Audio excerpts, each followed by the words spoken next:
ایک حدیث میں نبی کریم صلی اللہ علیہ وسلم نے فرمایا احب الاعمال الی اللہ ادومها وان قل، سب سے پسندیدہ عمل اللہ کے نزدیک فرمائیں کہ جو ہمیشہ ہو اگرچہ تھوڑا ہو۔ یہ اللہ رب العزت کے ہاں سب سے پسندیدہ اور محبوب ترین عمل ہے کہ روز ہو، ہمیشہ ہو، اگرچہ تھوڑا ہو۔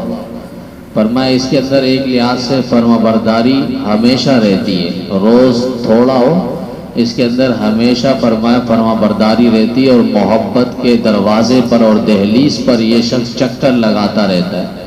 اور اگر کبھی آیا اور کبھی گیا، تھوڑا عبادت کی اور پھر اس کے بعد چلا گیا، یا بہت سا عبادت کی اور اس کے بعد چلا گیا، جیسے ہی مخصوص راتوں میں تھوڑی عبادت زیادہ کر لی، باقی پھر پورا مہینہ اور پورا سال انسان نہ فرائض نہ واجبات کسی دروازے پر نظر نہیں آتا۔ فرمایا یہ اللہ کو عمل پسند نہیں ہے۔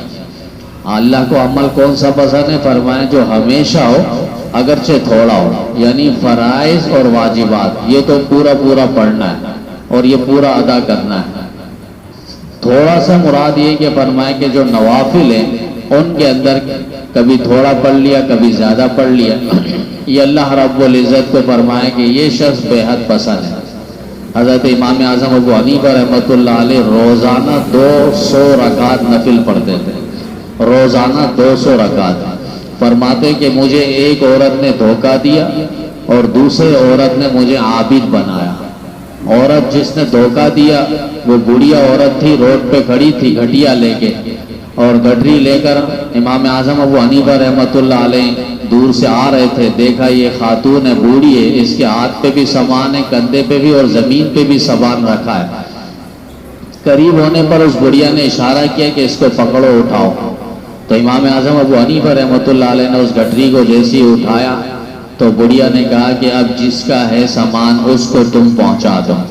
یعنی ایسا دور تھا کہ وہ پڑی ہوئی چیز اٹھایا نہیں کرتے تھے، اس کی پھر تشہیر لازم ہوتی تھی کہ 1 سال تک اس کا اعلان کرواؤ کس کی چیز ہے۔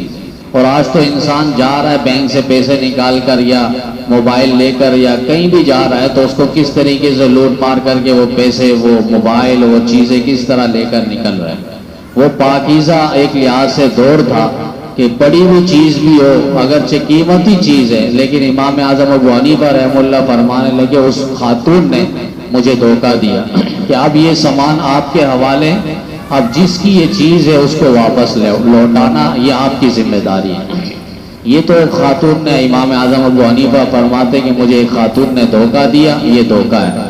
اور فرمائے کہ ایک خاتون نے مجھے عابد بنایا، میں جا رہا تھا، پیچھے سے 2-3 خاتون آ رہی تھی اور وہ آپس میں باتیں کر رہی تھی کہ یہ جو شخص آگے جا رہا ہے یہ روزانہ 200 رکعت نفلیں پڑھتا ہے۔ امام اعظم ابو حنیفہ رحمہ اللہ فرمانے لگے میں پڑھتا نہیں تھا، میں کبھی بھی میں نے 200 رکعت نفل نہیں پڑھی، لیکن اس خاتون نے جو کہا ہے اس کو میں جھوٹا نہ بناؤں، اس کے بعد سے میں نے 200 رکعت نفل میں نے شروع کر دی۔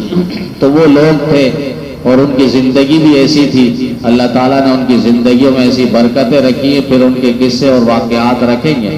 تو بہرحال ہم اپنی زندگی کو ایسے خوشنما بنائیں، کم از کم 200 نہیں تو دن میں 2 رکعت ہم نفل کی پابندی کر لیں، اور 2 پارے نہیں کم سے کم 2 صفحے، اور 2 صفحے نہیں کم سے کم 2 آیات ہم قرآن پاک کا پڑھنے کا ایک معمول بنا لیں، کم سے کم ہو۔ اللہ رب العزت کو یہی نیکیاں اور یہی عطائیں اور یہی عمل اللہ تعالیٰ کو پسند ہے۔ اللہ تعالیٰ ہم سب کو عمل کے اندر اخلاص اور للہیت اور خشوع و خضوع پیدا کرنے کی توفیق عطا فرمائے۔